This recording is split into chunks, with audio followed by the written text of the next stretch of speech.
8 de la mañana, 6 minutos, 8:36 en Punto Noticias, segunda emisión. Saludamos a esta hora con Cristian González, artista ecuatoriano acusado de presunta rebelión tras los hechos de octubre de 2019. ¿Cómo le va, Cristian? Buenos días, gracias por acompañarnos en Punto Noticias a través de Pichincha Universal.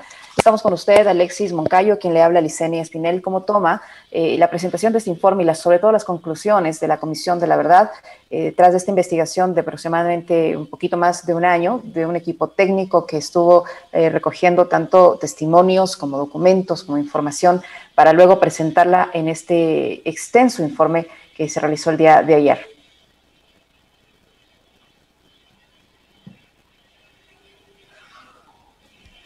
Creo que está silenciado su micrófono, Cristian, no lo escuchamos. ¿Y me escuchan?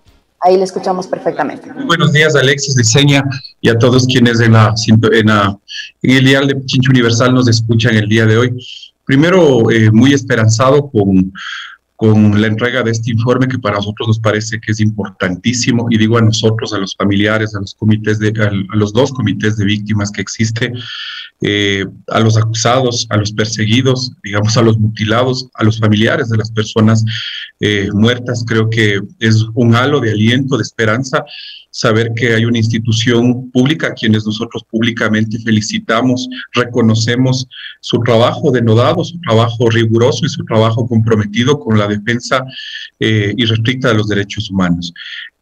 Para nosotros es vital que exista un insumo más para poder seguirnos defendiendo, para poder seguir solicitando el debido proceso, la independencia de la justicia, y que pues existan garantías en nuestros derechos.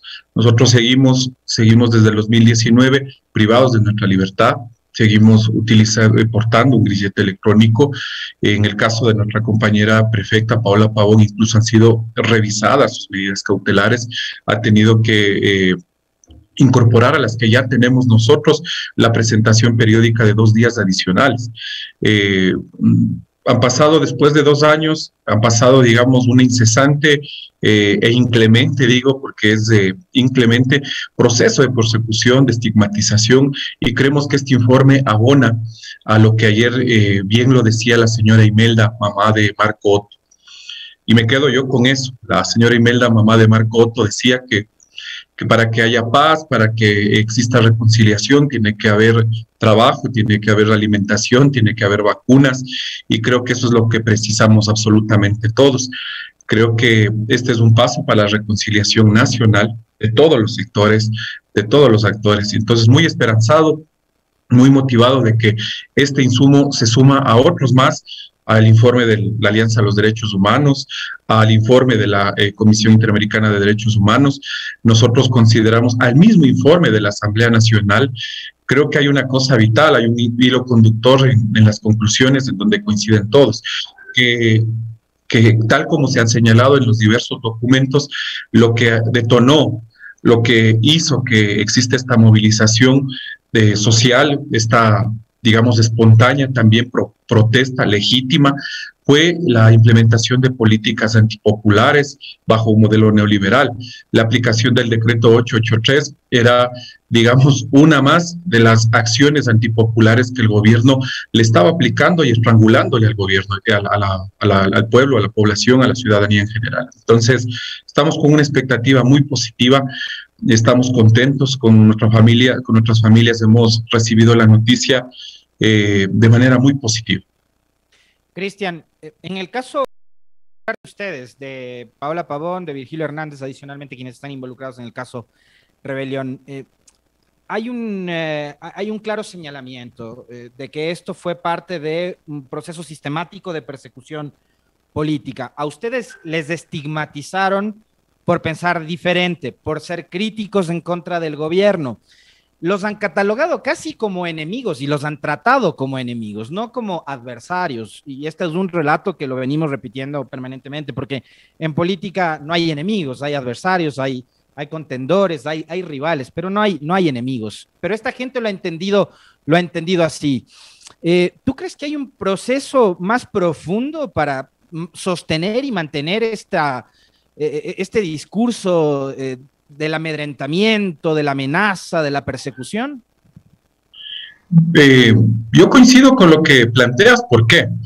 Porque la teoría del enemigo interno ha funcionado para justificar violencia, para justificar la implementación de medidas populares, para implementar nuevas persecuciones, para incluso seguir abandonando a la población. La persecución estuvo atravesada por todas las crisis políticas que no ha podido manejar el gobierno. Usted vea los temas de corrupción en el tema de la pandemia, la misma pandemia, la aplicación de leyes antipopulares como la ley humanitaria, han estado, digamos, hilvanadas por este hilo conductor del enemigo interno, promocionando y colocando en el imaginario de que habría una confabulación permanente en contra del Estado constituido.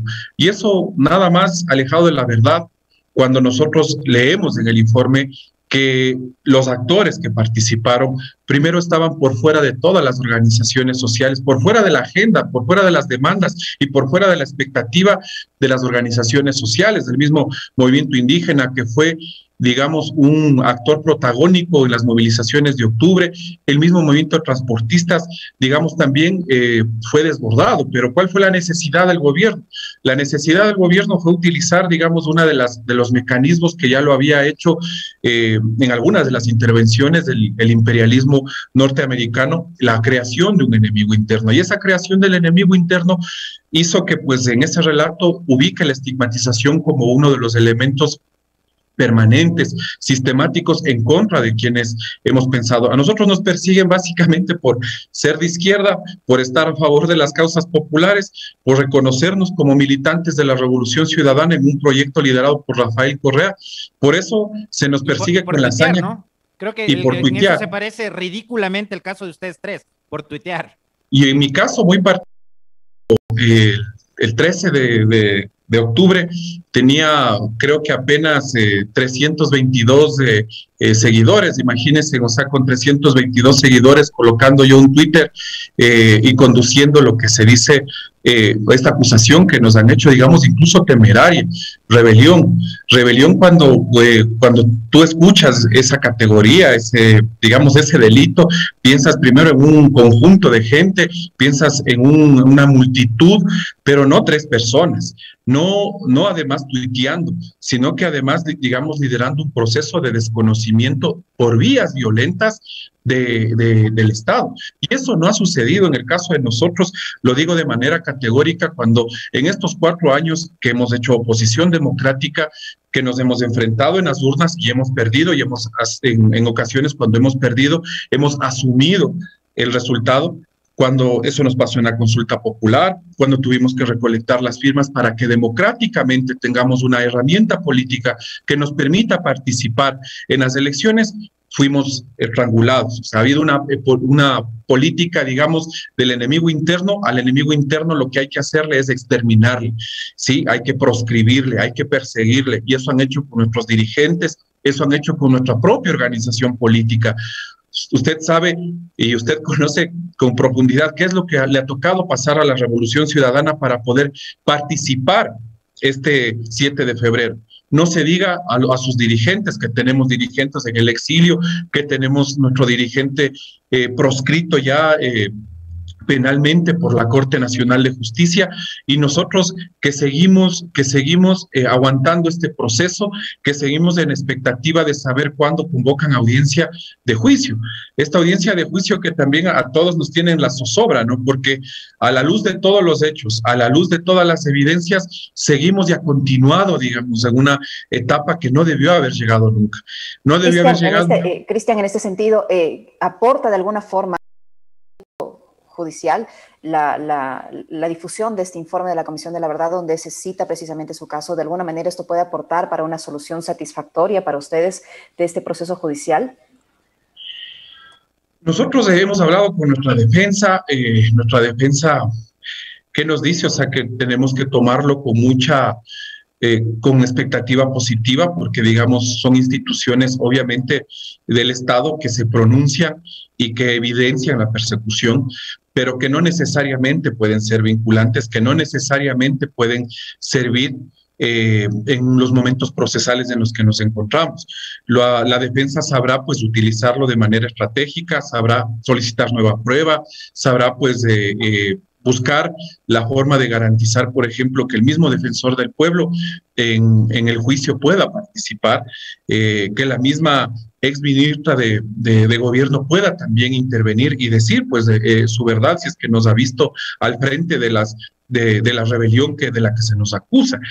Nosotros no queremos de ninguna manera, yo al menos hablo a título personal y de mi familia, no queremos ni venganza, no queremos que aquí exista, digamos, un derramamiento de persecución. Yo no quiero que a nadie le pongan carros afuera de su casa, que a nadie le pinchen las llantas de su carro permanentemente, que encuentre en su vehículo transmisores, que esté intervenidas sus comunicaciones, que esté con dificultades de conseguir trabajo su familiar por solamente ser familiar de alguien que tiene la tendencia que tengo. O sea, yo no quiero que le pase eso a nadie, ni siquiera a mis adversarios políticos, ni siquiera a quienes han promovido esta persecución tenaz. Nosotros no tenemos, incluso tenemos dificultades de todas índoles, dificultades financieras, económicas, personales.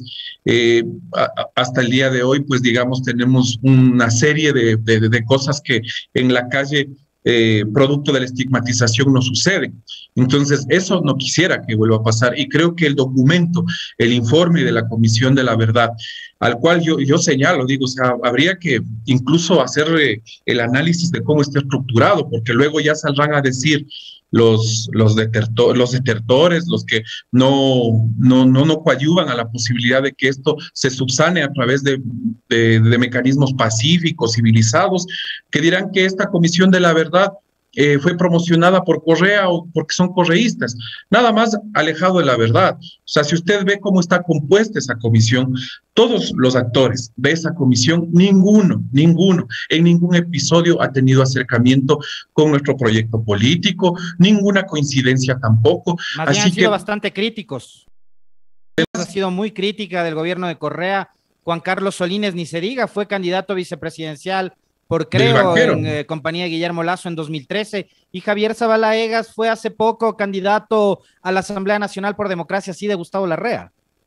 Sí, o sea, ventajosamente, bajo tu descripción, creo que hay que darle tranquilidad a la ciudadanía y estos elementos para que siga colocándolo en el imaginario con esta suerte de deslegitimar el buen trabajo que ha hecho la Defensoría.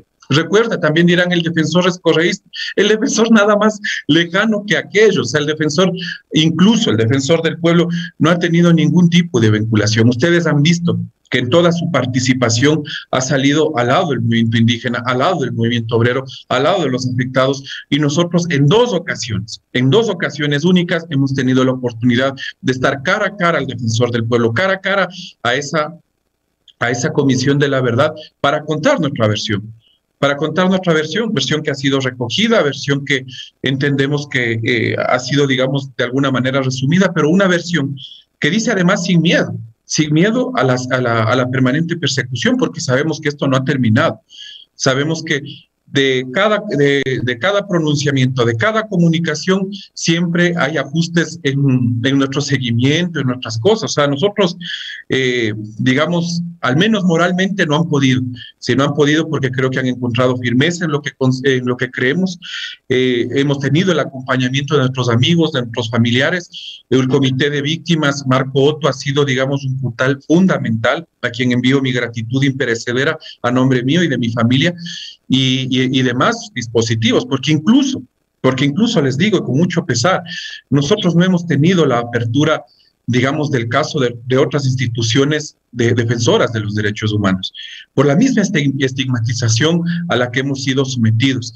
¿Sí? No hemos tenido la posibilidad de contar con el contacto, digamos, permanente de otras fundaciones, de otras ONGs o de otras iniciativas defensoras y de otros colectivos de derechos humanos, sino que nuestros propios familiares han tenido que organizarse para, pues, emprender este calvario, ¿no? Porque es un calvario para nuestras familias que estén, pues, de un lado al otro. O sea, solamente con decirles, yo en mi caso personal, casi muero por el COVID por irme a presentar hace un año. Sí, exactamente el 16 de abril, en la unidad de flagrancia, a la tarde que el diario El Comercio publicaba que en esa unidad de flagrancia hubo 16 contagiados, yo al día siguiente presenté los síntomas y pasé 45 días casi al borde de la muerte. Entonces, Cristian, en el caso de ustedes, ¿hubo vulneración al debido proceso, a la seguridad jurídica de todos los involucrados y abuso también en la aplicación de las medidas cautelares o medidas sustitutivas, porque les aplicaron de una, ¿no? Prisión preventiva. Ahora portan un grisete, se ven, o sea, incluso una autoridad en funciones, como es la prefecta de Pichincha, que no tiene ningún peligro de fuga, tiene que portar un grisete.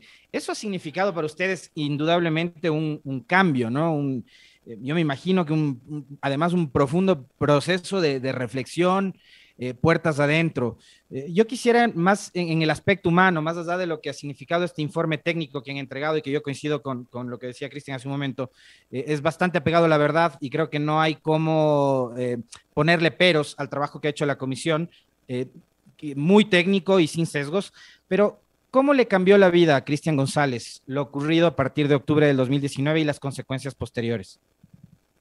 Primero que creo que a nosotros, en lo particular a mí, me dio más herramientas para seguir peleando hoy dentro de las causas por las cuales también promuevo mi activismo político. Ya quisiera yo ser artista, fui presentado como artista, no lo soy, digamos, pero hoy en mi activismo también reconozco la necesidad de luchar por los derechos de las personas privadas de libertad y sus familias. La situación al interior es calamitosa. Hay una restricción permanente de derechos.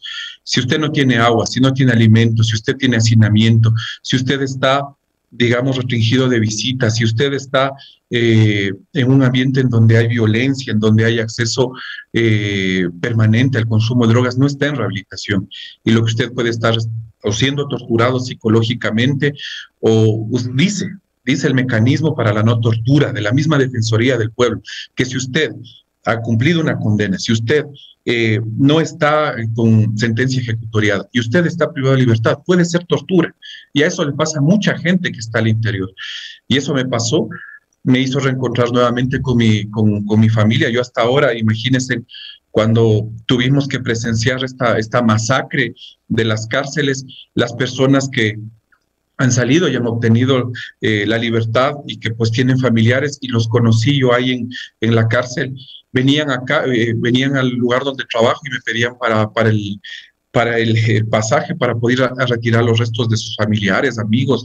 O sea, eso no es nada, digamos, una cosa que a nosotros nos ha tocado muchísimo, ¿no? Y ahí en los temas ya más individuales, más interiores, creo que pues nos ha dado más fortaleza, más elementos de convicción para seguir adelante, saber que estamos en el lado correcto, además de la historia y en el lado correcto de la lucha, ¿no? O sea, porque pelear por los derechos de los trabajadores, pelear por los derechos de los pueblos y nacionalidades, pelear por los derechos de los colectivos en general, creo que es lo que hay que hacer. Mientras usted ve que un candidato nunca ha peleado por los derechos colectivos, ahora anda apareciéndose en fotografías, digamos, ya aparecerá también una fotografía con los defensores de los derechos humanos, ya aparece con ambientalistas, ya aparece con las minorías, digamos, con las expresiones diversos sexogenéricas, mientras eso se hace desde la propaganda, sin el rigor suficiente de lo que significa la conexión con esos colectivos y sus causas, consideramos que incluso esto es oportuno para que nos demos cuenta de qué lado está cada quien. La banca no va a depender. Si es que el candidato de la banca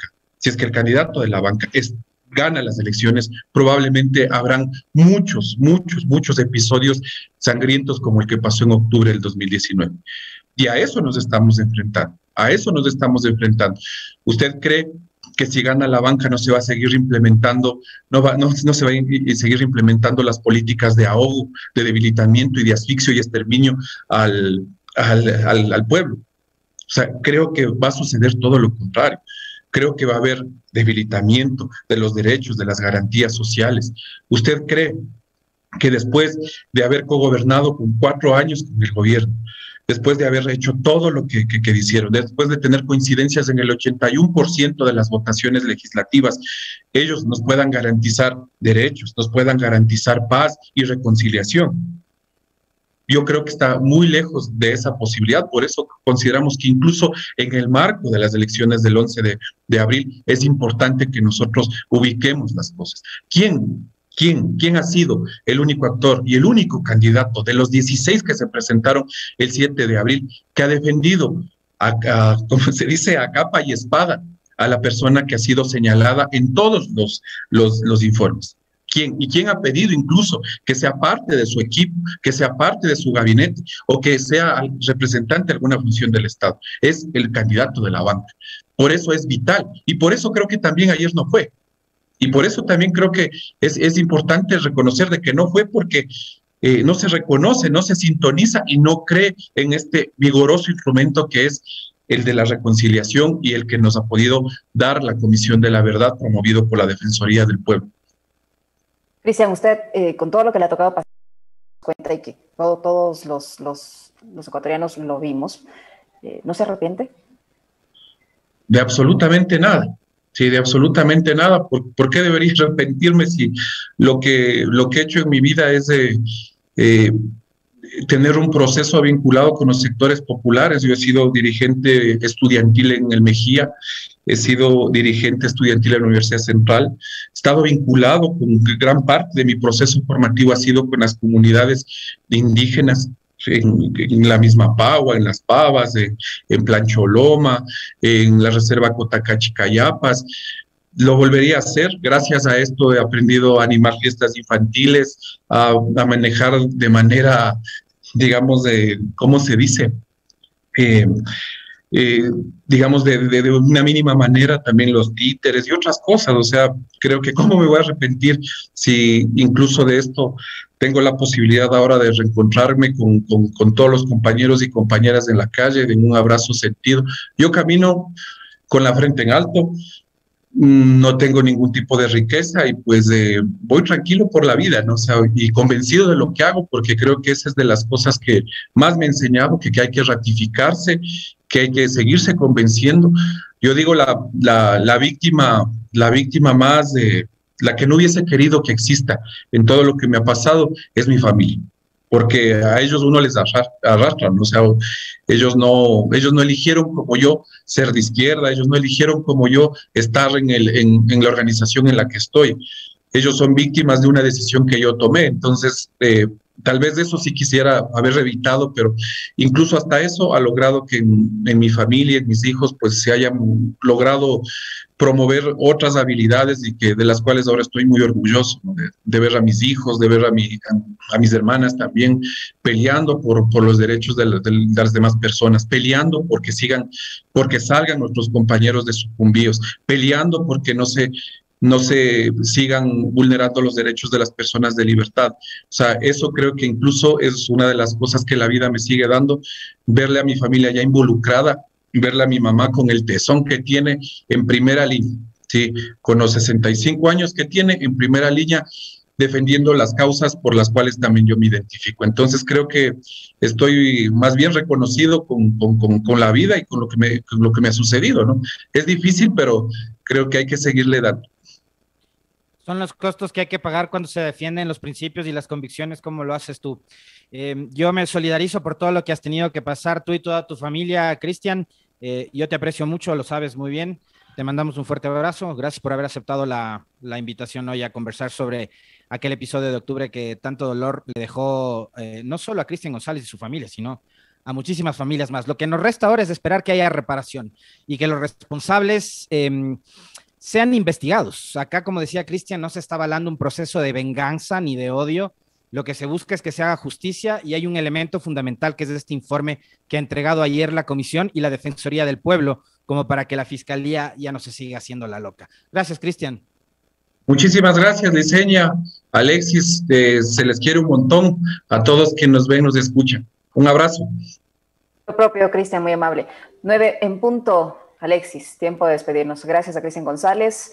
Ustedes lo han escuchado y tienen de su boca el testimonio de todo lo que le tocó vivir en los hechos de octubre de 2019. 9:01 ya, Alexis, tiempo para decirles que les dejamos muy bien acompañados porque enseguida viene 7F. ¿Están ya los compas en el estudio? ¿Les saludamos o no? ¿O ya nos vamos nomás? Creo que no sé. Pero en todo caso les vamos a dejar Te mando como un abrazo, siempre. Liz. Nos vemos mañana. Les dejamos como siempre bien acompañados. Alexis ya viene 7F a continuación con Carla y con Andrés. Y nosotros nos encontraremos en nuestros diferentes espacios informativos. Que tengan un excelente día. Fuerte abrazo. Hasta mañana. Igualmente, chao.